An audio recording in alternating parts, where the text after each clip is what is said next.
Bueno, pues muy buenas tardes a todos.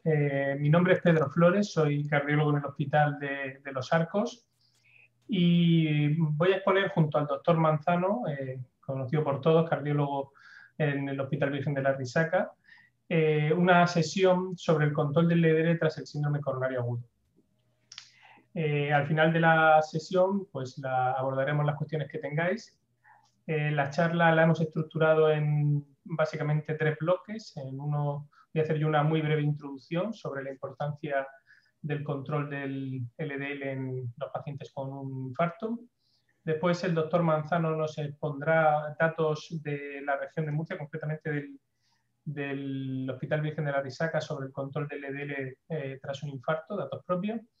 Y después comentaremos algunas novedades en el tratamiento hipolipemiante, algunos fármacos nuevos que van a llegar en los próximos años. Van a llegar muchos, pero bueno, nosotros vamos a comentar los dos que a lo mejor llegan antes. Y nada, y al final pues habrá un poco un bloque para discutir lo que queráis. Voy a ver si esto funciona.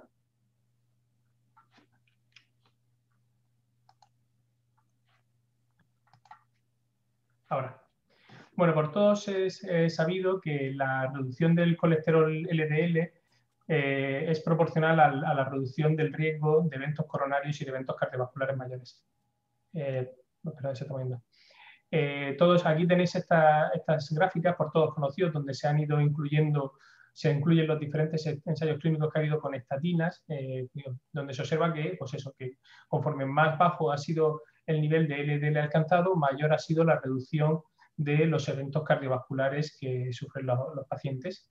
Estas mismas gráficas se pueden observar también, o sea, se podrían haber incluido ensayos con terapias no estatínicas, como el Impruvit, en el que se evaluó ezetimibe, o el Fourier o el Odyssey con los IPCSK9, y también incluso con terapias no farmacológicas, como la cirugía de la obesidad o temas de alimentación.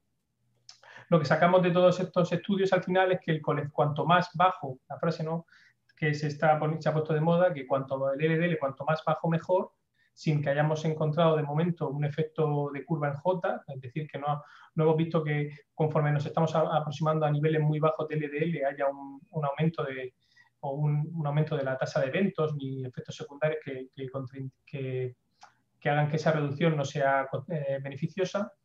Y también últimamente estamos viendo que no solo cuanto más bajo mejor, sino que cuanto antes mejor. Cuanto antes se consigan esos niveles bajos del LDL, pues mayor beneficio hay con el tratamiento. A ver si quiere pasar.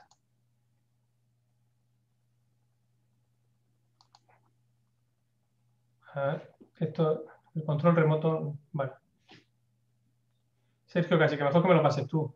Vale, lo vas diciendo y voy pasando, sin problemas. Sí. Uno hacia atrás.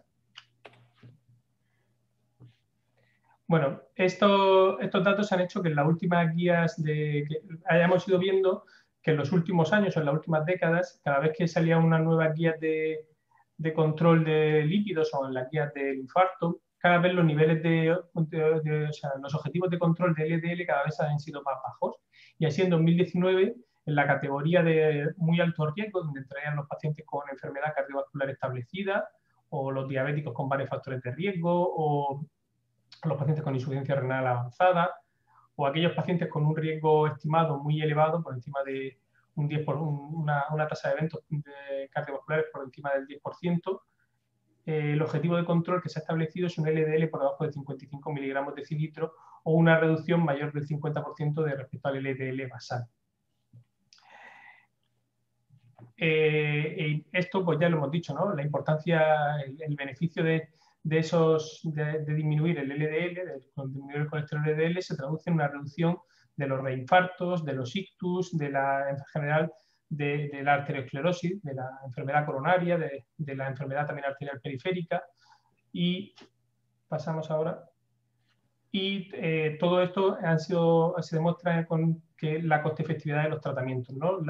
Dado que estamos evitando eventos que tienen un alto coste, ¿no? Ya sea evitar un infarto supone, aparte de la salud del paciente, lógicamente, o sea, la esperanza de vida del paciente y su calidad de vida, hay que computarle un ahorro en términos de tratamientos, ya sea farmacológicos, intervencionistas, hospitalizaciones, visitas médicas. Es decir, aunque parezca que las terapias cada vez valen mucho dinero, realmente son coste efectivas y eso está demostrado. Sin embargo, los objetivos el grado de control que conseguimos de nuestros pacientes pues dista mucho de ser ideal. Muchos conoceréis la encuesta, el Eurospire 5, que es una encuesta que se realiza, bueno, son varias encuestas que se han ido haciendo a lo largo de las últimas décadas sobre cómo está el control de los factores de riesgo en pacientes con enfermedad cardiovascular, donde se ve que aproximadamente en la última encuesta, haciendo referencia a los objetivos de 2016, que era un LDL por debajo de 70, ya solo se hablaba de que se conseguía un control adecuado en torno a un 40%, y muchos de los centros eran centros de alto, digamos, eran centros especializados. Este es el estudio Da Vinci, donde se incluyen también diferentes centros, y se ve que el grado de control que se consigue en general de pacientes con enfermedad cardiovascular establecida, ahí lo podéis ver en verde, es de un 30% para los objetivos de LDL por debajo de 70 y de un 18% para el objetivo de LDL por debajo del 55%. Y si vemos más o menos cómo estaban esos pacientes, vemos que ya sea con estatinas de alta intensidad en monoterapia o asociadas a ezetimibe, aproximadamente solo era un 45% de los pacientes. Es decir, había casi un 55% de los pacientes en el que el tratamiento era optimizable para conseguir esos objetivos de control que nos establecen a día de hoy las guías. Pasamos. Bueno, esos son los datos de fuera, digamos, y ahora el doctor Manzano nos va a exponer los datos nuestros, ¿no? Yo creo que es muy interesante conocer cuáles son nuestros resultados para saber dónde tenemos que mejorar, porque a lo mejor estamos igual o mejor que esos datos que nos ofrecen otros compañeros. Muchas gracias, Pedro. Como has dicho, lo que voy a intentar presentar ahora, prometo ser breve para no abrumar con los datos. Van a ser los datos del área 1, fundamentalmente, del Hospital Virgen de la Risaca y de todos sus centros de salud y consultorios. Y en concreto nos vamos a centrar en los pacientes dados de alta tras un síndrome coronario agudo en este hospital. Decir, como siempre, cuando presento datos de nuestro hospital, agradecer a todo el mundo que trabaja en el hospital y agradecer a todo el equipo que ha estado trabajando durante muchos años recogiendo datos, residentes y, bueno, incluso adjuntos jóvenes y adjuntos no tan jóvenes que han pasado, pues eso, muchas horas recogiendo estos datos. Lo primero que os quería comentar es que, aunque los datos que generalmente nos presentan son, pues, lamentables, o sea, de que todo el mundo dice que a los pacientes no se les está tratando bien, pues tenemos que estar un poco orgullosos de que los pacientes al alta en nuestro hospital se van, pues yo creo que desde el punto de vista del tratamiento hipolipemiante, pues bastante bien tratados. Tal y como veis en la curva, a partir del año 2011 empieza a crecer, bueno, y de hecho del 2011 al 2013-14, pues hay un salto importante del uso de estatinas de alta intensidad, y ya a partir del año 2013, pues este porcentaje de utilización de estatinas de alta intensidad en estos pacientes pues no ha bajado del 85% y está en torno al 90%. Es verdad que si miramos otro tipo de tratamientos, y probablemente porque la evidencia disponible para su uso desde el alta tras un síndrome coronario agudo, pues hasta hace poco pues no estaba nada claro, pues claramente su uso es mucho más bajo. Pero esto no quiere decir que realmente pues, no se estén haciendo las cosas bien. Veis a ezetimibe como a partir del 2019-2020 pues el crecimiento probablemente en relación con las nuevas recomendaciones y las guías de práctica clínica, que son pues más agresivas en cuanto a los niveles objetivos, pues ha aumentado de forma considerable. Vemos en la gráfica anterior, hemos visto que los pacientes se van con tratamientos de alta intensidad, pero ¿cómo están de controlados? Pues tenemos que ahí vemos diferentes barras, y cada una de las barras se refiere a el momento en el que medimos el colesterol en nuestros pacientes, al mes, a los 6 meses, a los 12 meses, a los 3 años o a los 5 años. Y en diferentes colores vemos si están por debajo de 55, o sea, si están en los objetivos actuales, si están por debajo de 70 y por encima de 55 en rojo, que son los objetivos hasta hace nada, de por debajo de 70, y en verde y violeta vemos pues los que están descontrolados, ¿no? Por encima de 70 y en violeta pues los que están por encima de 100. Es verdad que llama muchísimo la atención que independientemente de cuándo midamos, parece que nuestros pacientes están, o sea, que el porcentaje de pacientes controlados varía poco, ¿vale? Deciros que aunque el porcentaje total varía poco, sí que es verdad que hay cierto intercambio entre categorías. O sea, hay gente que no está controlada al mes y después se controla y viceversa. Gente que se controla desde el primer mes y luego pues, se despondola y deja de estar controlado a partir del año. Pero en general sí que es verdad que hay cierto cambio de categoría. La gran mayoría permanece de forma estática en la categoría en la que queda ya encasillada en el primer año, ¿vale? O sea, que si está mal controlado, generalmente sueles estar mal controlado y esto pues un poco nos tiene que hacer pensar pues el por qué. O sea, y nos puede hacer pensar en qué oportunidades de mejora tenemos con idea de intentar recodificar al mayor número de pacientes, si no en el rojo, por lo menos, o sea, si no en el azul, pues que por lo menos estén por debajo de 70 en el rojo. Esto es lo que vemos de forma, esto es lo que vemos de forma global por cortes de tiempo y luego como tenemos 10 años de recogida de datos, casi 10 años, pues tenemos la suerte de poder analizar cómo ha ido evolucionando esto a lo largo de los años. Entonces, esta figura que ya os digo que se repite, esto es del control de LDL de un mes tras el síndrome coronario agudo, y os tenéis que creer que esto se repite si analizamos 6 meses, 12 meses, el comportamiento es el mismo, aunque, si os dais cuenta, el porcentaje de consecución de objetivos cada vez es mayor y, de hecho, en los últimos años pues estamos cerca del 80% o incluso más del 80% de nuestros pacientes durante el primer mes están controlados y es verdad que si nos vamos alejando en el tiempo, no es el 80, pero sí que hay un crecimiento claro del porcentaje de control. Estamos hablando en el control agudo, pues a lo mejor el 80% de los pacientes del año pasado estaban bien controlados al mes y a lo mejor al año, pues hace años estábamos a lo mejor en un 25 o un 30% y actualmente tenemos pues cerca de un 60% de pacientes que están con niveles por debajo de 70 o por debajo del 55. Deciros que recientemente salieron unas recomendaciones para el control lipídico en esta población y que estas recomendaciones, pues digamos que yo creo que a los cardiólogos nos han hecho ser más agresivos en el tratamiento hipolipemiante y usar de entrada ya, como habéis visto en una de las primeras gráficas que os he comentado, en los últimos años, pues en cerca de un cuarto de los pacientes, cerca de un 25% de los pacientes, pues ya de entrada se van con estatinas de alta intensidad y ezetimibe. Que sepáis que este comportamiento de que, digamos, seamos cada vez pues, más agresivos con este factor de riesgo cardiovascular, pues sobre todo yo creo que está influido por estas recomendaciones que han salido recientemente. Estas recomendaciones, digamos que separan a los pacientes en un escenario agudo y un escenario crónico y tienen muy en cuenta los niveles basales de los que partes en el ingreso.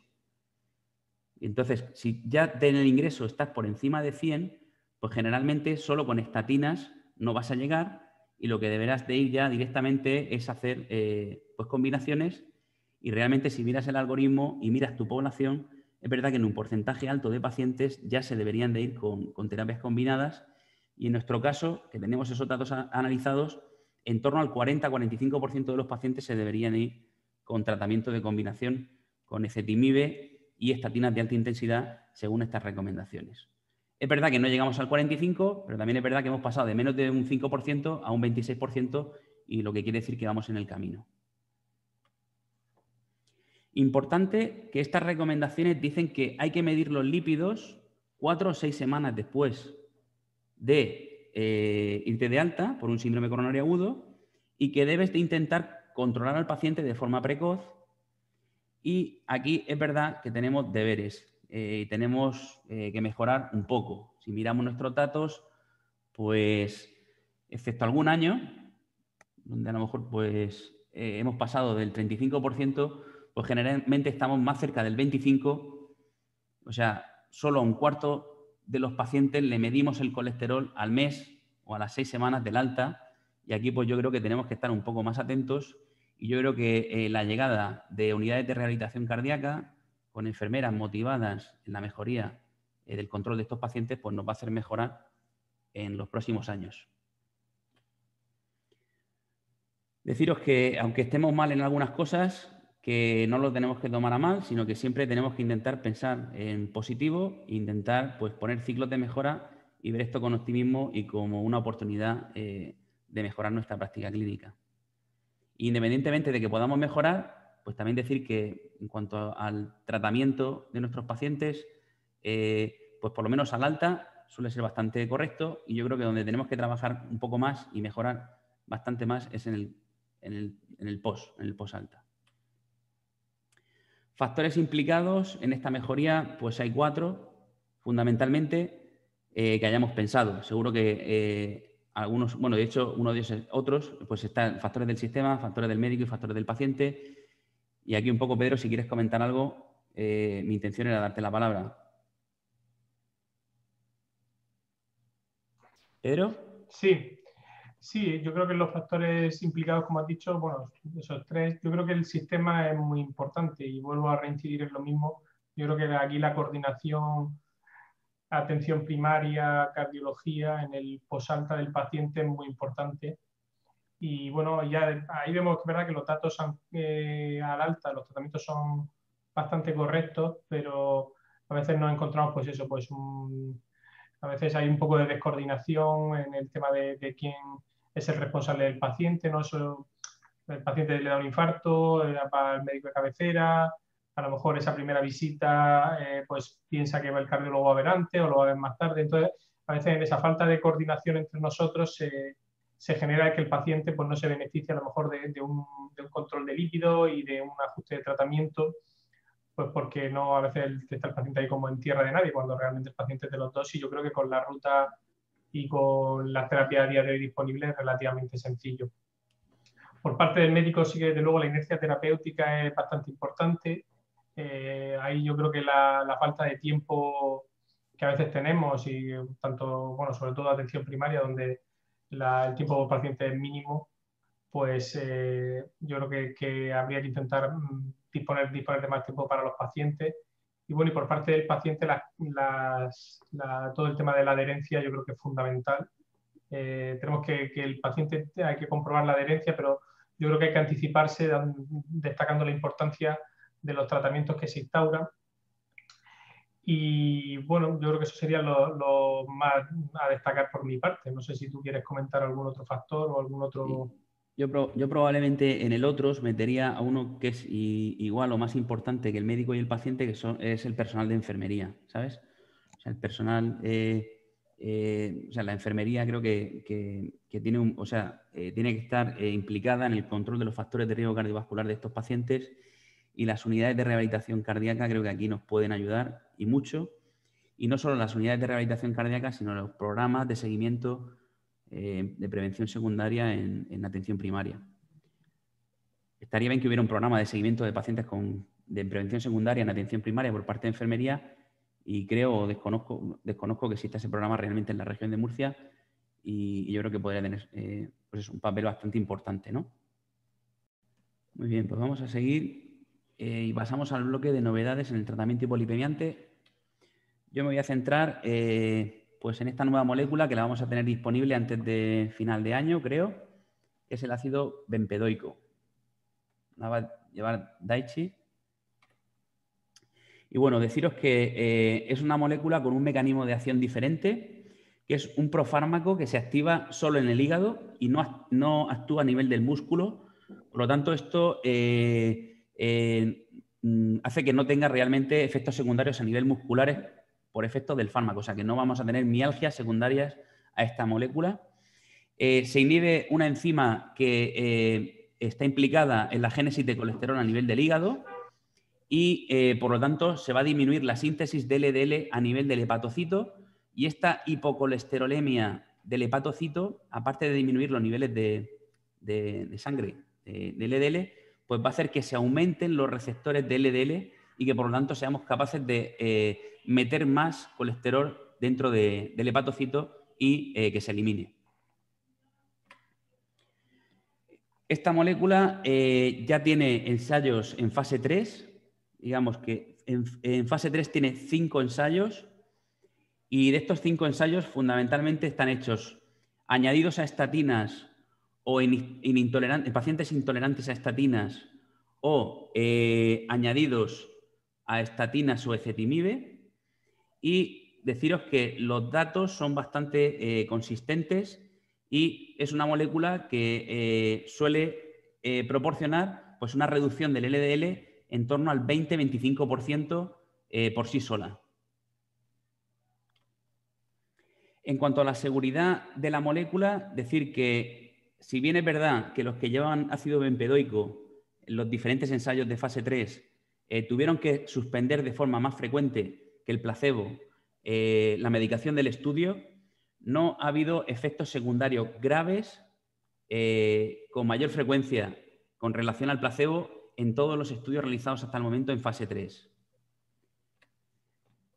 Por mencionar algún efecto secundario no grave en el que el ácido bempedoico sale mal parado, pues deciros que aquellos con antecedentes de gota previa, pues sí que es verdad que se ha visto que tienen más ataques de gota, ¿de acuerdo? O sea que probablemente este tipo de medicación, pues en pacientes con gota previa nos lo tendremos que pensar antes de empezarlos, sobre todo si tenemos otras opciones.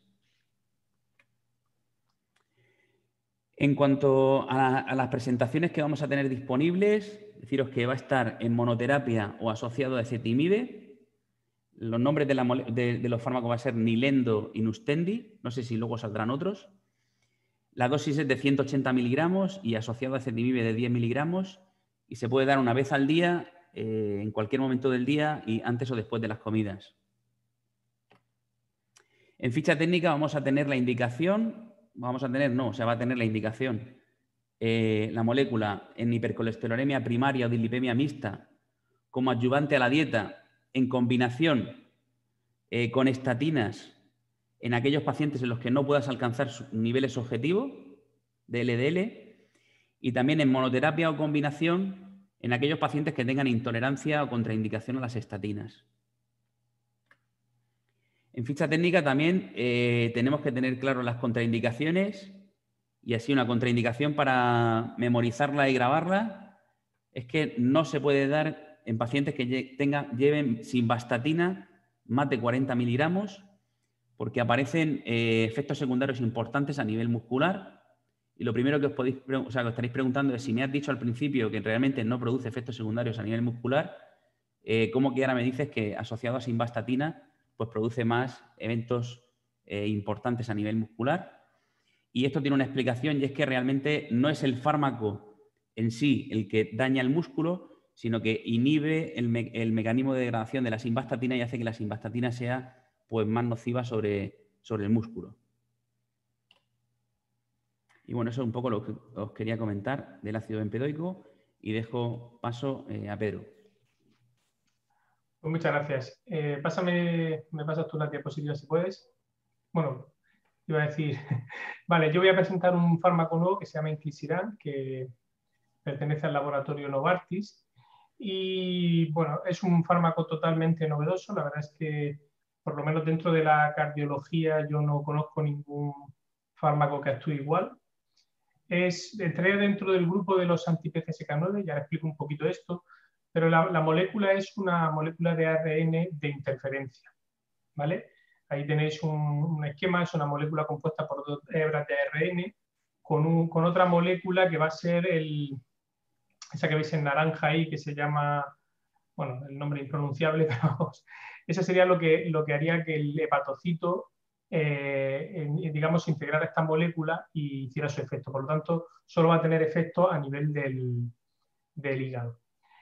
Como sabéis, la molécula de PCSK9 es una molécula que se sintetiza por los hepatocitos y que lo que hace es que cuando en la imagen podéis verlo, en ese esquema de la célula, podéis ver que cuando la molécula de PCSK9 se combina el complejo del receptor de LDL y la molécula de LDL, es un marcador para que ese receptor digamos, se recicle. Lógicamente, al reciclarse, o sea, se destruye en el lisosoma. Al destruirse ese receptor, vamos a tener menos receptores en superficie y, por lo tanto, vamos a poder eliminar menos moléculas de LDL del plasma.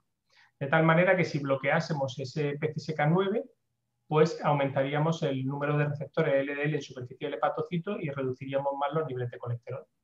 Los anti-PCSK9 que ya conocemos, evolocumab y alirocumab, son anticuerpos monoclonales que bloquean el PCSK9 circulante, y esta molécula, el inclisiran, es una ARN de interferencia que lo que hace es bloquear la síntesis a nivel de la célula de la molécula de PCSK9. Pasamos de diapositiva. Y aquí los pongo, ¿no? Entraría dentro de ese grupo de los inhibidores de la PCSK9. Sin embargo, no sería un anticuerpo, sería una ARN de interferencia, mientras que el evolocumab y alirocumab inhiben la función del PCSK9, el inclisiran aumenta, o sea, evita su producción. Ambos todos son de producción de administración subcutánea, mientras que evolocumab y alirocumab son de administración cada 2 semanas o mensual. Esta sería cada 6 meses. Eso es muy interesante, lo volveré a resaltar más adelante. Consigue reducciones de LDL de momento parecido. Evolocumab y alirocumab ya tienen sus estudios de seguridad de eventos cardiovasculares, donde han demostrado disminuir eventos y mortalidad. Completamente el alirocumab. Evolocumab, bueno, por cuestiones del diseño no llegó a demostrar ese beneficio, y de inclisiran estamos pendientes. Las características principales del fármaco, ya digo, administración subcutánea, y yo creo que algo que no estamos muy acostumbrados, por lo menos en la cardiología, administración cada 6 meses. El programa de desarrollo del fármaco es el programa de desarrollo Orion. Hay muchos estudios que ya se han completado, los de fase 1 y fase 2. Los de fase 3, que han sido sobre todo buscando efectividad y seguridad con variables principalmente analíticas, también se han completado, y es lo que ahora voy a comentar. Y el Orion 4, que es el estudio que vaya a analizar los eventos, que ya se hace con un número mucho mayor de participantes, con 15.000 pacientes, pues está todavía en fase de realización. Pues, a ver, esto es lo que voy a comentar ahora. Se ha publicado digamos el agrupado de los ensayos Orion 9, 10 y 11, y en esos estudios pues se ve que la eficacia de la administración de este fármaco consigue una reducción porcentual del LDL de un 50% a los 18 meses, y una reducción absoluta en los niveles de LDL de en torno a 55 miligramos decilitros a los 18 meses. Ahí está. Vale. En cuanto a la seguridad de la administración de fármacos, sí que se ha reportado, comparado con placebo, un aumento de la incidencia de reacciones a nivel del lugar de inyección comparado con placebo, pero han sido todas reacciones leves moderadas y de carácter no persistente. Sí que ha habido en los múltiples, digamos, eventos adversos que se han recogido, que han sido muchísimos, un ligero aumento de los casos de bronquitis, que no he intentado buscar a ver si en algún momento alguien daba alguna justificación, y la verdad es que no se ha profundizado mucho en eso, o por lo menos yo no lo he encontrado. Lógicamente se han hecho tantas comparativas que puede ser simplemente casualidad. Habrá que verlo si en el Orion 4 se reporta también. Me imagino que lo revisarán. Y aunque ha sido simplemente un análisis exploratorio, ya se ha evidenciado en el combinado de estos 3 estudios, que agrupan en torno a unos 3.600 pacientes, que sí que se observa con un seguimiento de 1 año y medio, que sí que ya se observa una reducción aunque todavía no significativa, del porcentaje sobre todo de infartos no fatales. Bueno, y ahora aquí, presentados estos 2 fármacos, pues ahora vamos a hacer un poco especulativos y ver dónde entrarían estos fármacos, ¿no? Bueno, de ese documento que ha comentado Sergio, de Revista Española de Cardiología, donde nos dicen un poco protocolo de consenso para ver cómo manejar, ahí aparecen, ¿no?, en función de la intensidad de LDL que queramos, pues qué qué tipo de terapia tenemos que utilizar, ya sea estatinas de moderada potencia o de alta potencia, combinación con ezetimibe y CDSK9. Lógicamente, bempedoico e inclisiran tendrán que entrar a formar parte de esta tabla. Posiblemente yo creo que bempedoico entrará pues, donde ponga ezetimibe, pero no por la potencia, podría entrar, e inclisiran entrará donde estén los IPCSK9 posiblemente. En función de la reducción que queramos conseguir, ya sea, ahí tenéis en colores el grado de reducción que queremos, y tendremos que elegir un tipo de terapia y tendremos que tener en cuenta pues, los costes del tratamiento, lógicamente la necesidad o del visado, y si el paciente cumple los requisitos de los visados. Me imagino que, o ahora lo podemos discutir, si alguno de esos fármacos tendrá visado, los efectos secundarios descritos, y después yo creo que sobre todo con el tema este de la administración semestral, el tema de la adherencia a los tratamientos, pues también vendrá a jugar un papel importante a la hora de elegir la terapia que queramos iniciar. Y bueno, lo que yo creo que al final creemos o pensamos que digamos, el manejo del control del LDL pues, va a quedar con estatinas siempre en primer lugar, si el paciente es tolerante. Posiblemente en un segundo escalón queden ezetimibe y ácido bempedoico. No sé si uno primero, otro después. Habrá que ver, ya digo, precios y tolerancia, efectos secundarios. Y posiblemente en tercer nivel o para pacientes de muy alto riesgo con niveles muy altos de colesterol, cuando necesitemos conseguir una reducción, digamos, muy importante, pues entrarán los IPCSK9 que ya disponemos de ellos, y entrará también ahí posiblemente el inclisiran. Todo esto es lo primero que va a llegar, porque si uno se empieza a leer y a profundizar, ve que van a llegar tantas cosas que lo que estamos diciendo hoy posiblemente dentro de pocos meses va a estar totalmente desactualizado. Pero bueno, como una primera aproximación creo que está bien. No sé, Sergio, si quieres hacer algún comentario. Sí, yo un poco comentar que si nos centramos en prevención secundaria, probablemente sea, como tú pones ahí, estatinas a dosis altas. Y yo creo que de entrada, si ves que con ezetimibe, o sea, si tienes que asociar, aparte de estatinas, tienes que asociar, y de entrada te ves que con ezetimibe vas a llegar, yo probablemente iría con ezetimibe antes que con ácido bempedoico, porque todavía es verdad que le faltan algunos, o sea, falta demostrar pues algunas cosas que ha demostrado ezetimibe, ¿vale? O sea, pues ezetimibe tiene pues bastante más evidencia, y es verdad que yo pondría primero el ezetimibe antes que el ácido bempedoico en ese contexto. Y sobre todo teniendo en cuenta, ¿no?, que parece que la efectividad de la reducción del LDL sobre una base de estatinas ya todavía es menor. O sea que... Es bastante similar, bastante similar. Lo que pasa es que es verdad que en cuanto a reducción de eventos, pues es verdad que el ezetimibe pues tiene... No, digo la efectividad del ácido bempedoico en la reducción del LDL, ¿no? Pues, al final va por una vía parecida a la de va por la misma vía que las estatinas. Entonces, que añadido ezetimibe a estatinas, sí que la reducción no es tanto como si el paciente no toma estatinas, es lo que quiere decir. No, si mira, si ves las diapos, esto está por aquí, es muy similar, ¿eh? O sea, añadido a estatinas estamos hablando las dos, por ejemplo, en 18 y 17, ¿sabes? Entonces es Eso bastante sobre similar. estatina. Sí, Eso sobre estatina. sí, eso es añadido a estatinas. Es Sí. similar o a lo mejor incluso un poco superior en función del estudio que veas, ¿sabes? O sea, yo Sí, pero diría que es si no similar. toma estatinas, por ejemplo, llega a 22, 28. Es lo que te quiero decir. Sí, sí. Vamos, más o menos, yo creo que el mensaje es que la efectividad no esperes mucho más que el ezetimibe, pero tampoco mucho menos. No, sí que el ezetimibe no. Sí que, vale. Y sí que probablemente antes de poner el ácido bempedoico, con los datos que tenemos actualmente, yo en la propuesta del algoritmo pondría antes el ezetimibe. Y sí que es verdad que veo un nicho muy importante, que es ese que no tienes controlado con estatinas y ezetimibe, y que a lo mejor pues tienes que empezar con un fármaco como el IPCSK9, pues vamos a tener el ácido bempedoico como triple terapia oral, y que yo creo que nos va a hacer que mucha gente pues entre en niveles objetivos sin tener que llegar al inyectable pues, o el de Novartis o los otros dos.